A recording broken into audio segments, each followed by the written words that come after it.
우리 오늘 로마서 이제 두 번째 시간입니다. 지난주 공부하셨던 것 여러분 좀 기억이 잘 나시나요?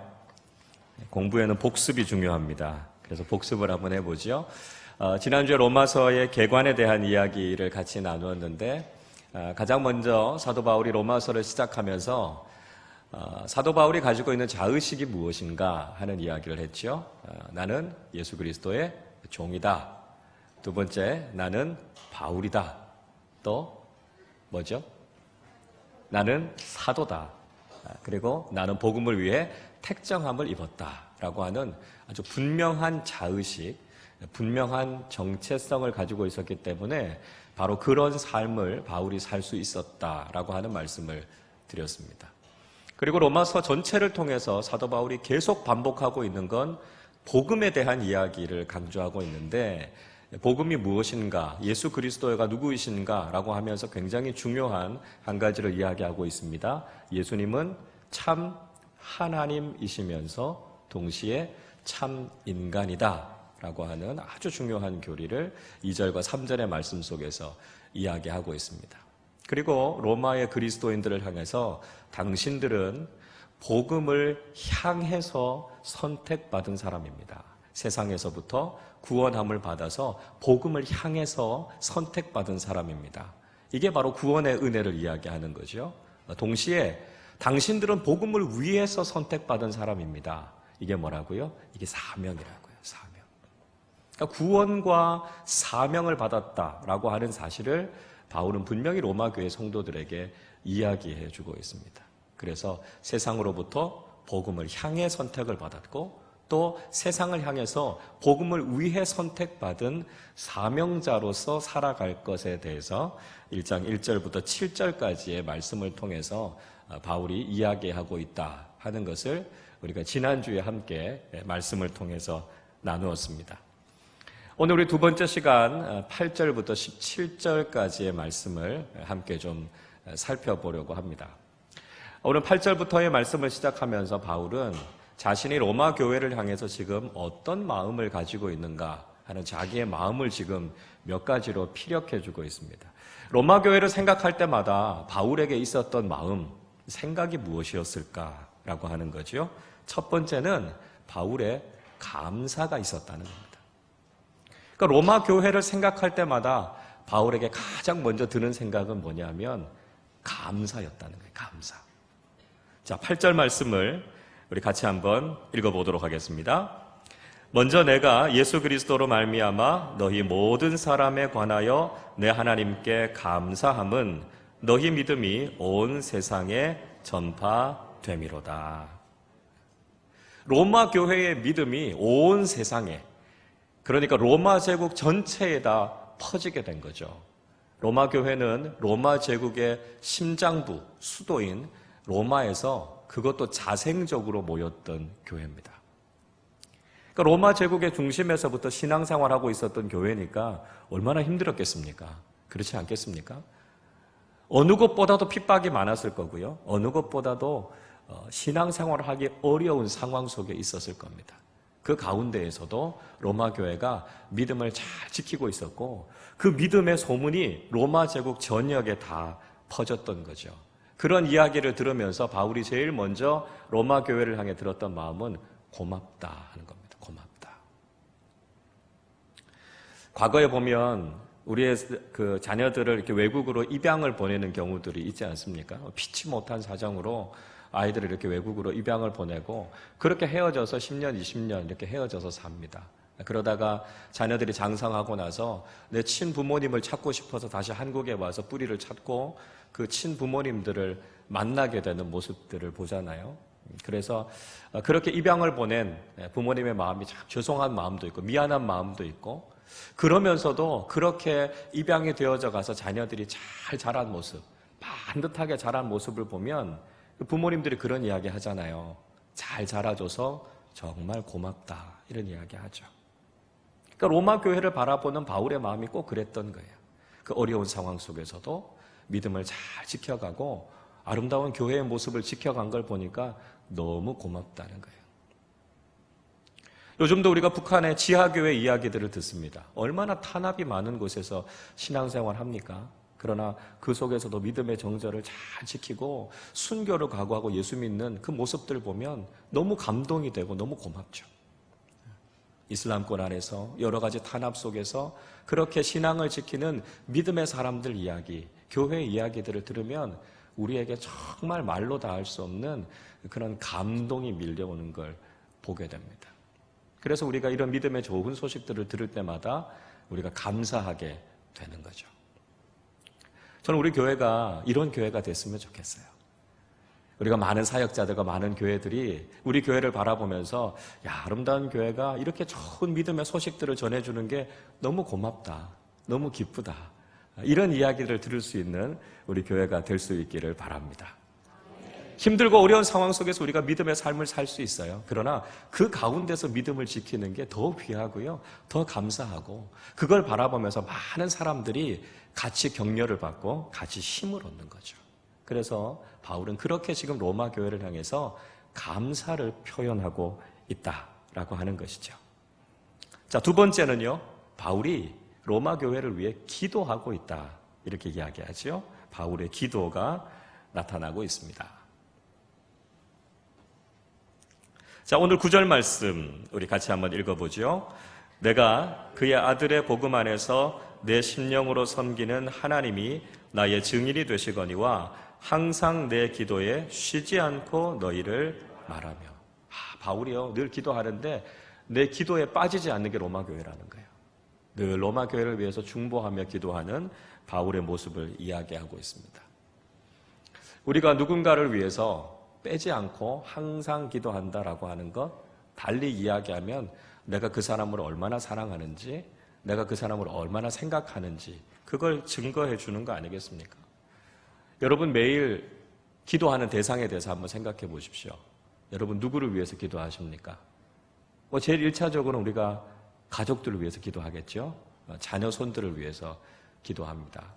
그리고 우리 작은 교회 식구들 위해서 기도하죠. 특별히 우리 작은 교회 식구들 중에 어려움 가운데 처해 있는, 질병 가운데 있거나 여러 가지 가정의 문제 가운데 있는 작은 교회 식구들 위해서 우리가 기도합니다. 교회를 위해서 기도하고, 나라와 민족을 위해서 기도하고, 또 북녘 땅을 위해서 기도하고, 우리가 매일매일 기도한다라고 하는 건 그만큼 그 대상을 사랑한다는 이야기죠. 그러니까 우리가 기도한다라고 하는 건 사랑한다라고 하는 표현의 기독교식 표현이라고 할 수 있습니다. 우리가 사랑합니다 이렇게 표현할 수도 있는데요, 동시에 제가 당신을 위해서 늘 기도하고 있습니다, 그 이야기가 내가 당신을 사랑합니다라고 하는 표현이라는 것이죠. 여러분, 우리가 기도로 사랑을 표현하는 사람들이 되실 수 있기를 바랍니다. 사랑하는 사람들을 늘 가슴에 두고 우리가 그분들의 이름을 불러가면서 기도할 때 그 사랑이 흘러가고요, 그 사랑이 전해지게 된다 하는 것이죠.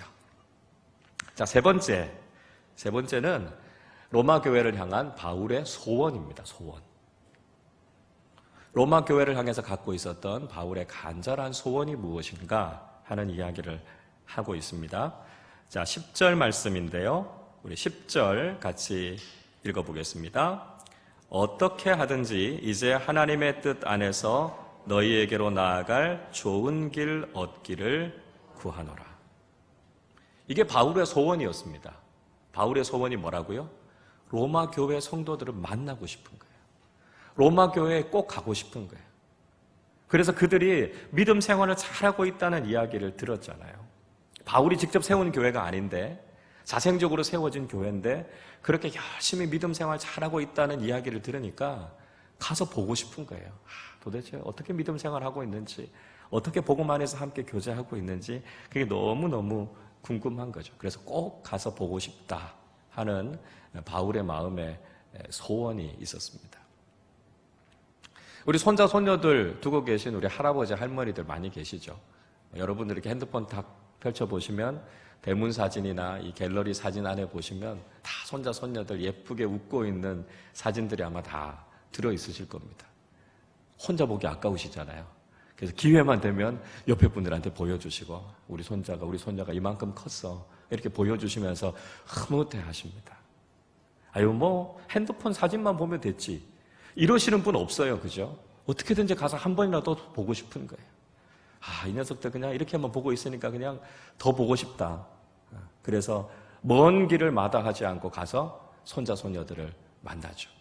멀리 지방에 있어도 찾아가고 심지어는 외국에 있어도 뭐 열 몇 시간씩 비행기 타고라도 가서 보는 거 아닙니까? 왜요? 사랑하면 보고 싶은 거죠. 그런 마음이 있는 겁니다. 사랑하는 연인이 그냥 전화통화하니까 됐어, 이렇게 끝내는 법이 없습니다. 그죠? 만나야죠. 얼굴을 봐야죠. 그래서 멀리 있어도 밤새도록 차를 달려서라도 사랑하는 사람을 보기 위해서 가는 겁니다. 바울이 로마 교회 성도들을 그렇게 보고 싶었던 것, 그만큼 사랑했다라고 하는 걸 보여주고 있는 거죠. 그렇게 가고 싶었던 바울의 소원이 있었지만 가고자 하는 길들이 여러 번 막혔다 이야기하죠. 13절의 말씀 보면 내가 여러 번 너희에게 가고자 했지만 길이 막혔다 이렇게 이야기합니다. 로마 교회에 가고 싶은 마음이 간절해서 여러 방법을 찾았어요. 갈 방법을. 그런데 도무지 길이 열리지 않는 겁니다. 지난주에 제가 말씀드렸죠. 이 로마서가 쓰여진 건 AD 57년입니다. 그런데 바울이 로마에 가게 된 건 그로부터 4년 후인 AD 61년입니다. 그것도 자유로운 몸으로 간 게 아니고요. 포로의 신분으로 끌려서 잡혀서 로마에 가게 됩니다. 바울의 소원이, 바울의 기도가 바울의 생각과는 좀 다르지만 그런 방식으로 응답이 된 거죠.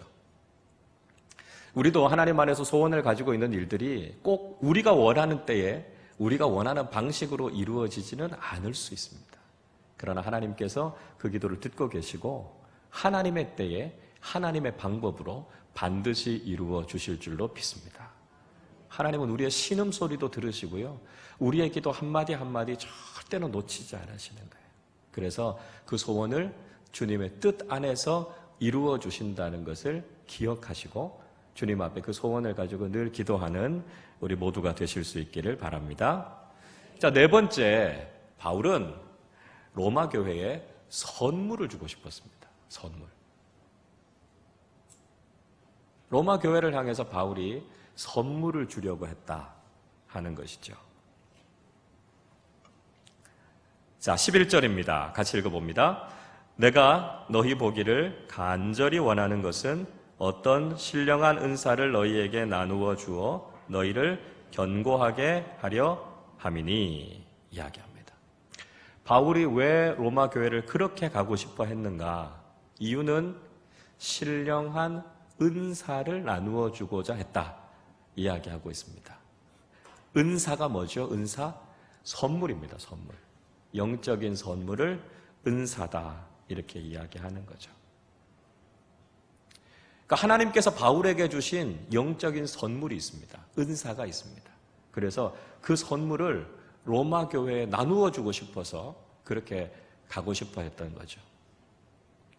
선물 주고 대가를 달라고 하면 그건 선물이 아닙니다. 그렇죠? 선물은 거저 주는 거예요. 하나님께서 우리에게 최고의 선물을 주셨습니다. 그게 바로 예수 그리스도시죠. 예수 그리스도를 통한 구원의 은혜, 이걸 우리가 선물로 받은 겁니다. 하나님께서 그걸 우리에게 주시면서 대가를 요구하지 않으셨어요? 아니, 우리가 그 대가를 치를 수도 없는 거죠. 그래서 최고의 선물을 우리에게 거저 주신 겁니다. 그 선물을 받고 그 선물을 다시 서로 성도들이 같이 나누는 거죠. 그게 바로 믿음의 삶, 믿음의 교제라고 하는 겁니다. 어머니가 자녀들을 위해서 희생하고 헌신하죠. 밥을 짓고 아이들의 옷을 입히고 빨래를 하고 청소를 하고 아이들의 뒷바라지를 합니다. 그리고 나서 아이들에게 이야기해요. 너 밥 먹은 거 얼마? 옷 입혀준 거 얼마? 빨래 얼마? 잠자리 잔 거 얼마? 합이 얼마다? 이렇게 이야기하면 아이들이 뭐라고 생각하겠습니까? 우리 엄마 맞아? 이렇게 생각하는 거죠. 부모님은 사랑으로 그 모든 걸 거저 주는 겁니다. 선물로 주는 거죠. 그건 사랑하고 있다는 표현이고 징표입니다. 하나님께서 우리를 사랑하신다라고 하는 것, 우리에게 놀라운 선물을 주셨다라고 하는 것이고요.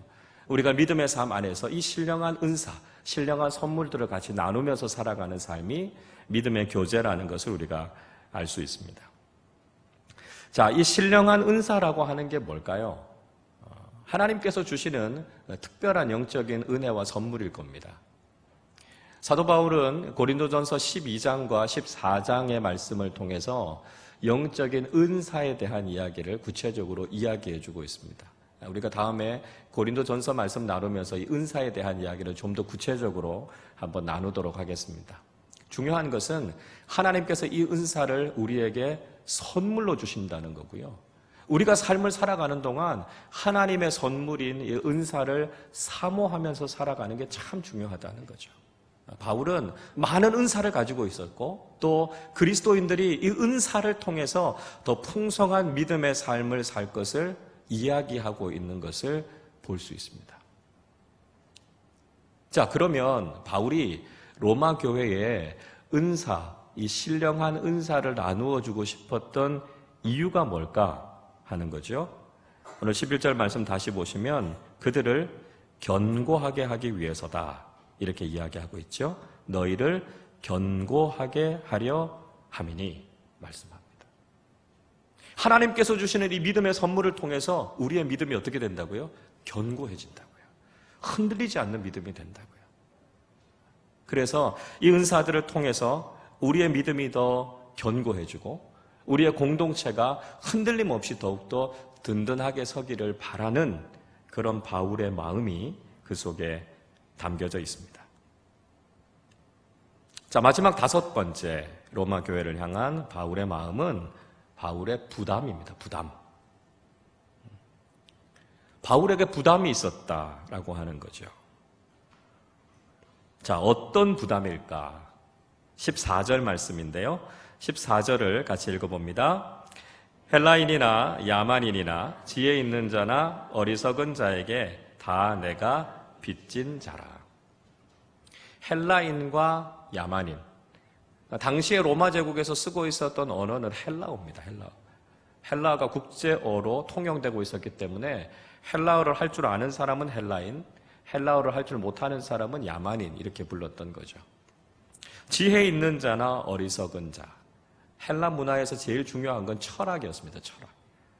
철학적인 논쟁을 늘 했고 철학적인 지식 그리고 늘 새로운 철학의 지식을 구하는 사람들이 헬라 사람들이었거든요. 철학에 능통한 사람들은 지혜 있는 사람들이었고 그렇지 못한 사람들은 어리석은 자였습니다. 그러니까 헬라어를 하는 사람이든 그렇지 않은 사람이든 철학을 아는 사람이든 그렇지 않은 사람에게든 누구에게나 바울은 부담이 있었다는 거예요. 무슨 부담이었습니까? 복음에 대한 부담이었죠. 그래서 복음에 대해서 내가 빚진 자다. 그 마음을 갖고 있었습니다. 복음을 전해야 된다라고 하는 부담. 그래서 로마 교회에도 복음을 전해야 된다라고 하는 이 거룩한 부담감이 바울에게 가득 차 있었던 것을 볼 수 있습니다. 여러분 혹시 빚져 보셨습니까? 삶을 살다 보면 뭐 어쩔 수 없이 우리가 빚을 지게 되는 경우들이 있죠. 뭐 이렇게 잘 이렇게 떠올리고 싶지는 않지만 어려웠던 시절이니까요. 빚을 진 사람에게 있어서 가장 큰 소원은 빚을 빨리 갚는 겁니다. 그렇죠? 어떻게든지 빚을 빨리 청산하는 것. 이게 빚진 사람에게서 나타나는 가장 중요한 특징입니다. 그러니까 빚이 있는데 다른 물건을 막 사고 이렇게 하지 않습니다. 빚이 있는데 그 빚을 남겨놓고 해외여행 가고 이렇게 하지 않는다는 거죠. 빚을 진 사람이 바라는 건 어떻게든지 이 빚을 빨리 갚는 겁니다. 그래서 이 빚을 다 갚아야 그제서야 마음의 평안이 찾아오고 두 발을 쭉 뻗고 잠을 잘 수가 있는 거죠.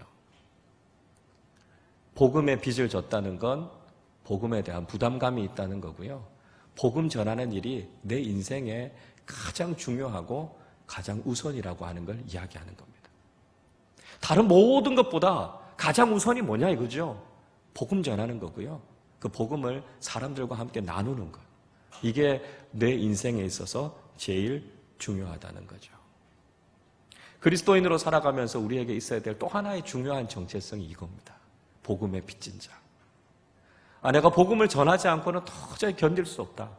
이게 내 인생의 가장 우선이다. 이 고백이 우리에게 필요하다라고 하는 것이죠. 바울은 복음의 빛과 동시에 또 하나 빚을 지고 있다 하는 이야기를 합니다. 로마서 13장 8절 제가 거기 적어놨는데요. 자, 로마서 13장 8절을 한번 보여주시죠. 자, 같이 한번 읽어보겠습니다. 피차 사랑의 빛 외에는 아무에게든지 아무 빚도 지지 말라. 남을 사랑하는 자는 율법을 다 이루었느니라. 바울이 또 하나 빚을 지라 이렇게 이야기합니다. 사랑의 빚을 지라는 거예요. 사랑을 많이 받으시라는 겁니다. 그러면 사랑의 빚을 지니까 또 어떻게 해요? 사랑을 베풀면서 살게 되는 거죠. 그러니까 우리가 그리스도인으로서 져야 될 빚이 있다면 복음의 빚, 사랑의 빚을 지는 겁니다. 그래서 복음 전하는 일이 가장 우선이 되고 사랑하면서 살아가는 게 우리의 삶에 가장 중요하고 우선이 되는 일들이 돼야 한다는 거죠. 여러분, 저는 우리 아름다운 교회 성도들이 세상에 다른 빚을 지기는 원치 않습니다. 여러분, 제가 축복하기를 원합니다. 여러분 인생 살아가는 동안 세상에 다른 어떤 빚도 지지 않으시기를 바랍니다. 예. 그래서 하나님의 풍요하심을 여러분의 삶 속에서 늘 경험하며 살아가시기를 축복합니다. 단 두 가지. 복음의 빚, 사랑의 빚을 많이 지십시오. 복음의 은혜를 많이 누리시고 사랑을 많이 받으면서 사실 수 있기를 바랍니다. 받기만 하는 게 아니라 우리가 복음을 풍성하게 나누고 또 사랑을 베풀고 실천하면서 살아가는 삶을 통해서 정말 복음의 빚진 자, 사랑의 빚진 자로 살아가는 축복이 우리 모두에게 함께 하실 수 있기를 바랍니다. 자, 이렇게 바울이 로마 교회를 향한 자신의 마음을 쭉 이야기해 주고 있습니다. 그러면서 또 한 가지 15절에서 바울이 굉장히 의미심장한 이야기 하나를 로마 교회를 향해서 하고 있습니다. 자, 오늘 15절 말씀인데요. 15절 같이 한번 읽어보겠습니다. 그러므로 나는 할 수 있는 대로 로마에 있는 너희에게도 복음 전하기를 원하노라. 바울이 지금 무슨 이야기합니까? 로마 교회를 향해서 나는 너희들에게 복음 전하기를 원한다. 이렇게 지금 이야기하고 있습니다. 자, 로마서는 로마에 있는 비그리스도인들에게 보낸 편지가 아니라고 말씀드렸습니다. 그렇죠? 로마에 있는 교회에, 로마에 있는 그리스도인들에게 지금 바울이 쓰고 있는 편지가 바로 이 로마서입니다. 그런데 지금 바울은 로마 교회를 향해서 이 편지를 쓰면서 나는 너희들에게 복음 전하기를 원한다 이야기하고 있습니다. 여러분, 왜 그럴까요? 교회에 편지를 보내고 있는데도 나는 너희들에게 복음 전하기를 원한다라고 이야기하는 이 사도 바울의 의도가 뭘까요? 그건요, 로마 교회가 복음 중심적인 교회가 아니었기 때문에 그렇습니다. 복음이 뭔지 잘 몰랐던 거예요. 복음으로 충만한 교회가 아니었다는 겁니다. 그래서 그들에게 복음의 가치, 복음의 영광, 복음의 능력 이런 것들이 충만하게 나타나는 교회가 아직은 아니었다는 거죠. 그래서 바울은 로마 교회에 이 복음이 뭔지를 이야기해 주고 싶다 이야기하는 거죠. 그래서 이 로마서를 지금 쓰고 있는 겁니다. 오늘날 많은 사람들이 교회를 다닙니다. 그러나 그 안에 복음이 없는 사람들이 있습니다. 신앙생활 오래 했어요. 그러나 복음으로 거듭나지 못한 사람들이 여전히 있다는 것이죠. 어떤 목사님이 그런 이야기 하셨어요. 당신이 설교하는 가장 중요한 목표가 있다면 당신의 설교를 듣는 모든 사람들이 다 천국 가는 것. 그게 목표라 그러셨어요. 저도 일면 동의합니다. 설교 말씀을 듣고 복음의 말씀을 듣고 구원의 확신을 갖고 천국 가는 것. 여러분, 이게 우리의 신앙생활에 있어서 가장 중요한 목적 아니겠습니까? 우리가 세상에서 그 무엇을 다 누린다 할지라도 우리가 하나님 나라에 가지 못한다면 그것만큼 안타까운 게 어디 있겠습니까? 그것만큼 억울한 게 어디 있겠습니까?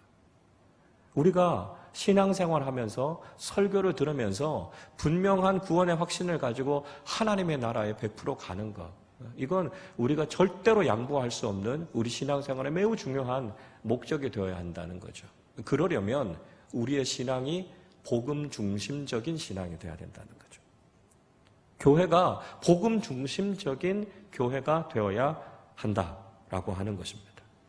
그래서 우리 모두가 예수 그리스도의 복음을 바르게 듣고 구원받은 하나님 나라 백성으로 이 땅을 살아가다가 결국 최종적으로는요, 우리가 하나님 나라에서 영원한 생명을 누리는 것. 이게 우리 신앙생활의 목적이라는 거죠. 목적이라는 거죠. 그래서 바울은 다시 한번 로마 교회를 향해서 복음이 무엇인가 하는 이야기를 이 로마서를 통해서 풀어가고 있는 것입니다. 자, 뒷장을 보시죠. 복음이란 무엇인가 다시 한번 바울이 이야기해 주고 있습니다. 자, 오늘 16절, 17절을 통해서 바울은 복음에 대해서 아주 중요한 로마서 전체의 주제를 이 로마서 1장 16절, 17절에 담고 있습니다. 여러분 많이 읽으시면서 이 말씀은 암송하시면 좋겠습니다. 자, 16절 말씀 우리 같이 한번 읽어보겠습니다. 내가 복음을 부끄러워하지 아니하노니 이 복음은 모든 믿는 자에게 구원을 주시는 하나님의 능력이 됨이라. 먼저는 유대인에게요 그리고 헬라인에게로다. 아멘. 복음이 무엇인가? 바울은 먼저 이렇게 이야기합니다. 나는 복음을 부끄러워하지 않는다. 이렇게 이야기하고 있습니다.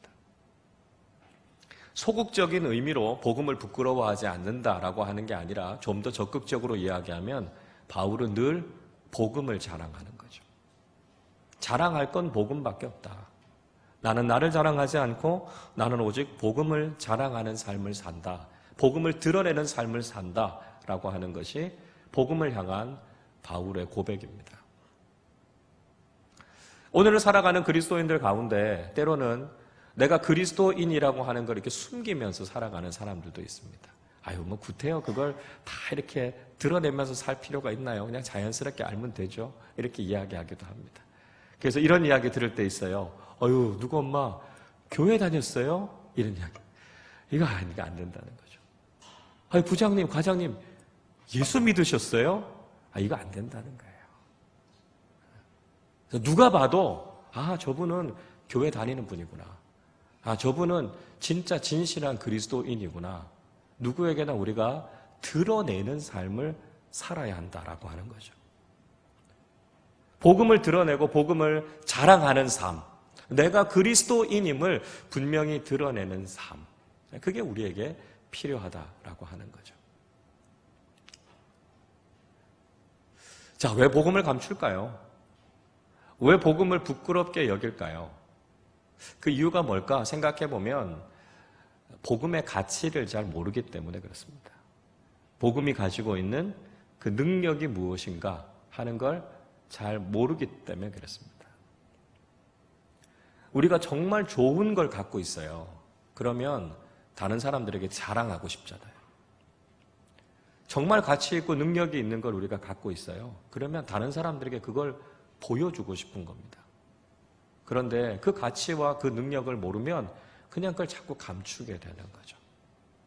그래서 복음의 가치가 무엇인지, 그 복음이 가지고 있는 능력이 무엇인지 우리가 이걸 바르게 알 때 우리는 복음을 자랑하고 복음을 드러내고 복음을 전파하는 삶을 살게 된다는 것이죠. 자, 그래서 바울은 두 번째 이렇게 이야기하죠. 복음은 모든 믿는 자를 구원하는 하나님의 뭐라고요? 능력이라고요. 능력이라고요. 복음은 능력이다. 바울이 이야기하고 있습니다. 복음은 능력이다. 능력이라고 하는 말 우리가 너무 좋아하는 이야기잖아요. 당시의 로마 제국은 힘과 능력의 상징이었습니다. 로마 황제 최고의 권력, 최고의 힘, 최고의 능력이었습니다. 근데 바울은 뭐라고 이야기한다고요? 로마 제국이 능력이 아니고요. 복음이 능력이라고요. 복음이 가장 큰 능력이다 이야기합니다. 실제로 그게 증명된 게 300년 만에 결국 로마 제국을 복음이 바꾸어 놨잖아요. 그러니까 복음이 능력이죠. 로마 제국 최고의 힘과 능력의 상징이었던 로마 제국을 3세기 만에 바꿔 놓은 것이 복음의 능력이었습니다. 능력이라고 하는 말, 헬라어 단어는 디나미스 이렇게 말합니다. 여러분 많이 들어보셨죠? 디나미스라고 하는 말인데 이 말에서부터 우리에게 아주 익숙한 단어들이 파생되어 나옵니다. 다이나믹, 들어보죠? 다이나믹. 역동적인 거예요, 역동적인. 이게 바로 이 능력이라고 하는 말에서부터 나온 겁니다. 우리가 더 잘 아는 단어, 다이너마이트, 폭탄. 이게 이 디나미스, 능력이라고 하는 말에서부터 나온 겁니다. 그러니까 복음은요, 폭탄이에요, 폭탄. 엄청난 파워를 갖고 있는 거고요. 엄청나게 위험한 겁니다. 세상적인 관점에서 보면 그렇다는 거예요. 긍정적인 의미에서 보면 그 정도로 위험한 거예요. 그러니까 여러분이 나가셔서 그곳에서 복음을 터뜨리면 거기에서 놀라운 역사들이 나타나는 거예요. 그게 복음의 능력입니다. 여러분이 있는 삶의 자리에서 복음의 폭탄이 터지기 시작하면 여러분들이 상상하지도 못하는 놀라운 변화와 능력들이 곳곳에 나타나는 거예요. 여러분은 복음의 폭탄을 갖고 살아가는 사람들입니다. 영적인 그 정도의 영향력이 우리에게 있다라고 하는 거죠. 그래서 여러분들이 가셔서 삶의 자리에서 터지기만 하면 그 능력이 나타나는 겁니다. 문제는 교회 안에서 터지면 안 돼요. 교회 안에서만 계시면 안 됩니다. 우린 굉장히 위험한 존재입니다. 옆에 분들 한번 보시고요. 위험한 분이셨군요. 이렇게 한번 얘기해 보십시오. 한번 얘기해 보세요. 위험한 분이셨군요. 엄청난 영향력을 여러분 갖고 계신 겁니다. 그래서 여러분이 있는 삶의 자리에서 터지기만 터지면 거기에서 복음의 역사들이 일어난다니까요. 성경에 나오는 역사들이 여러분의 삶의 자리에서 풍성하게 일어난다니까요. 왜요? 복음은 능력이니까요. 복음은 우리를 변화시켰고 바울을 변화시켰고요. 지금도 복음의 능력이 절대로 변화되지 않을 것 같은 사람들을 변화시키는 능력이니까요. 여러분, 이 능력을 여러분의 삶 속에서 경험하실 수 있기를 바랍니다. 자, 세 번째, 복음은 뭔가? 복음은 하나님의 의다 이렇게 이야기합니다. 하나님의 의다. 자, 17절 말씀 같이 한번 읽어보겠습니다. 복음에는 하나님의 의가 나타나서 믿음으로 믿음에 이르게 하나니 기록된 바 오직 의는 믿음으로 말미암아 살리라 함과 같으니라. 아멘. 복음은 인간의 의가 아닙니다. 복음은 하나님의 의죠. 그러니까 인간에게서 이런 의를 찾을 수 없어요. 그래서 이 하나님의 의를 낯선 의 이렇게 이야기합니다. 우리 인간에게선 찾을 수 없고 볼 수 없기 때문에 우리에게는 낯선 의입니다. 복음은 우리에게 분명히 이야기합니다. 인간의 방법은 다 실패했다고 이야기합니다. 인간의 방법으로는 하나님을 기쁘시게 할 수 없고 인간의 방법으로는 구원을 받을 수 없다는 거예요. 오직 하나님의 방법으로만 가능하다라고 하는 이야기가 바로 하나님의 의다 이렇게 하는 거죠. 그래서 복음을 경험한 사람들은 늘 인간은 안 된다라고 하는 고백을 하게 되는 겁니다. 그 고백이 나는 죄인입니다 하는 고백이죠. 인간은 안 됩니다. 인간의 방법으로는 안 됩니다. 우리 의로는 안 됩니다. 그래서 하나님의 의가 필요합니다. 그분이 바로 예수 그리스도이시다라고 하는 거죠. 우리의 노력, 우리의 방법 이거 가지고는 되지 않는다는 거죠. 하나님께서 우리를 위해 보내주신 하나님의 의, 예수 그리스도 그분의 복음으로만 우리가 구원받을 수 있다는 거죠. 하나님의 의라고 하면 좀 어렵습니다. 의롭다라고 하는 게 뭘까? 성경에서 이야기하는 이 의롭다라고 하는 이야기는 하나님과의 바른 관계를 이야기합니다. 이 굉장히 중요한 개념입니다. 여러분 기억하셔야 됩니다. 우리가 의롭다라고 이야기하는 것은 하나님과 바른 관계를 가지고 있다는 걸 이야기합니다. 우리가 죄인이다라고 하는 것은 하나님과의 관계가 깨어졌다는 걸 이야기합니다. 그래서 하나님 앞에 서면 두려운 거예요. 관계가 깨졌기 때문이죠. 하나님과의 관계가 회복되어지면 하나님의 사랑 앞으로 나아가게 되는 거고요. 하나님이 나를 사랑하시는 아버지이심을 고백하게 되는 겁니다. 그런데 이 관계가 깨어져 있으면 무서워서 하나님 앞에 못 나가는 거죠. 하나님과의 관계가 회복되어져서 그분을 나의 사랑하는 아버지로 부르고 하나님 앞에 나아가는 것이 의입니다. 바른 관계죠. 그러나 하나님과의 관계가 깨어져 있는 것이 의롭지 못한 것이다 라고 하는 거죠. 인간이 죄인이다 라고 이야기하면 사람들은 그런 이야기하죠. 내가 무슨 죄를 그렇게 많이 지어서 죄인이냐 라고 말합니다. 우리가 이야기하는 죄라고 하는 것은 범죄의 행위로서의 죄라는 의미가 아니고요. 관계가 깨어짐으로써의 죄라는 이야기를 하는 겁니다. 그러니까 우리가 부모님을 부모님으로 인정하지 않는다고 해서 감옥에 가는 건 아니죠. 그게 범죄는 아닙니다. 그러나 부모님을 부모님으로 인정하지 못하는 것, 그 무엇보다도 더 나쁜 죄인 거죠. 천륜을 깨트리는 죄입니다. 그게 관계를 깨트린다는 거죠. 하나님을 하나님으로 인정하지 않는 것보다 더 큰 죄는 없습니다. 그래서 인간은 죄인이라고 고백하는 거죠. 그리고 예수 그리스도를 통해서 하나님과의 바른 관계를 가지고 계셨던 예수 그리스도를 통해서 우리도 하나님과의 관계가 회복되어질 때 하나님께서 우리를 향해 의롭다고 칭해 주시는 겁니다. 하나님과의 관계가 회복되는 거죠. 아버지 하나님과 예수 그리스도 그분의 깊은 사랑의 관계처럼 우리도 그렇게 관계를 회복해 가는 겁니다. 아버지의 말씀에 철저하게 순종하셨던 예수님처럼 우리도 그 관계를 회복하고 하나님의 말씀에 순종하며 살아가는 것, 이게 의라는 거죠. 그걸 통해서 우리가 관계가 회복되어지는 것, 그게 복음이 우리에게 보여주고 있는 것입니다. 자, 네 번째는 믿음으로 믿음에 이르게 하는 복음이다 말씀하고 있습니다. 자, 다시 말씀드리면 이런 이야기입니다. 믿음이라고 하는 건 믿으려고 하면 믿어지게 된다는 겁니다. 이상하죠? 믿으려고 하면 믿어지는 거, 이게 믿음이라는 거예요. 세상 사람들은 그렇게 이야기 안 하죠. 나를 좀 이해시켜보라고 이야기합니다. 내가 이해가 되고 내가 납득이 되면 믿겠다고 이야기해요. 그러나 성경은 거꾸로입니다. 하나님을 신뢰하라 그러죠. 하나님을 믿으면 믿어지게 되는 겁니다. 그리고 그게 다 이해가 되어지게 되는 거죠. 그래서 믿음이 우선입니다. 믿음의 방식을 선택하는 거예요. 그러면 신앙생활이 어렵지 않습니다.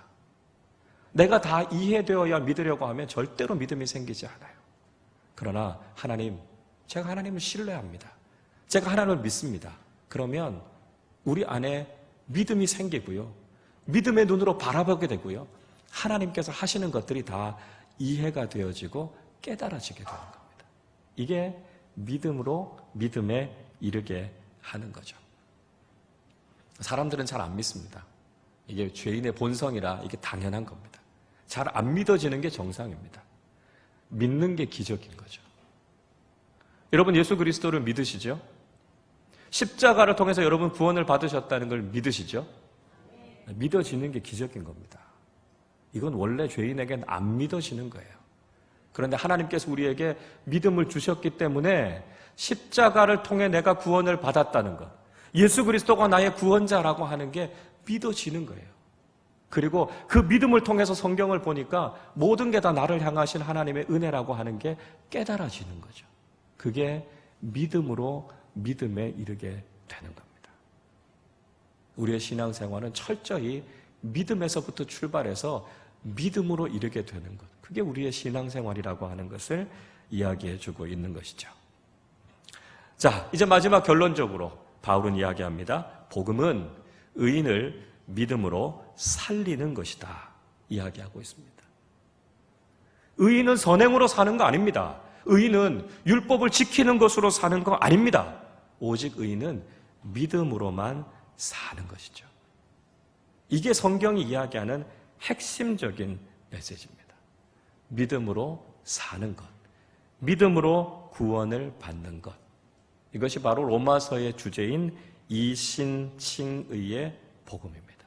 믿음으로써 의롭다고 칭함을 받는다라고 하는 이 복음의 핵심, 이것이 바로 바울이 이야기하는 결론적인 의인이 믿음으로 산다라고 하는 것이죠. 자, 구약에서도 이 사상은 분명히 흐르고 있습니다. 하박국 2장 4절인데요. 자, 하박국 2장 4절 말씀 우리 같이 한번 읽어보겠습니다. 보라, 그의 마음은 교만하며 그 속에서 정직하지 못하나 의인은 그의 믿음으로 말미암아 살리라. 의인은 믿음으로 산다. 하박국이 이야기하고 있는 겁니다. 자, 히브리서 10장 38절도 한번 보시죠. 자, 같이 읽어보겠습니다. 나의 의인은 믿음으로 말미암아 살리라. 또한 뒤로 물러가면 내 마음이 그를 기뻐하지 아니하리라 하셨느니라. 나의 의인은 믿음으로 산다는 거예요. 히브리서는 믿음을 가졌다가 다시 배교하게 된 것에 대해서 경고하면서 쓰고 있는 서신입니다. 그러니까 뒤로 물러서면 안 된다는 거예요. 다시 율법으로 돌아가고 다시 선행으로 돌아가면 안 된다는 거예요. 오직 믿음으로 우리가 얻은 이 구원을 굳게 붙잡고 나아가는 것, 이것이 우리에게 중요하다는 것을 이야기하고 있습니다. 여러분, 의인은 어제도 오늘도 내일도 믿음으로 사는 겁니다. 우리가 유일하게 사는 방법, 믿음 의지하고 사는 거죠. 우리가 믿음으로 살아가게 될 때 우리의 영혼이 살아나고 우리의 삶에 예수 그리스도의 생명이 넘쳐나고 결국 우리의 생명이 끝나는 그때 그 믿음 가지고 하나님 나라에서 영원한 생명을 누리게 될 줄로 믿습니다. 우리가 다른 그 무엇이 아니라 오직 복음이신 예수 그리스도 그분을 믿는 믿음 가지고 믿음으로 살아가는 하나님의 놀라운 은혜와 축복을 누리는 우리 모두가 되시기를 주님의 이름으로 축원합니다. 기도하겠습니다.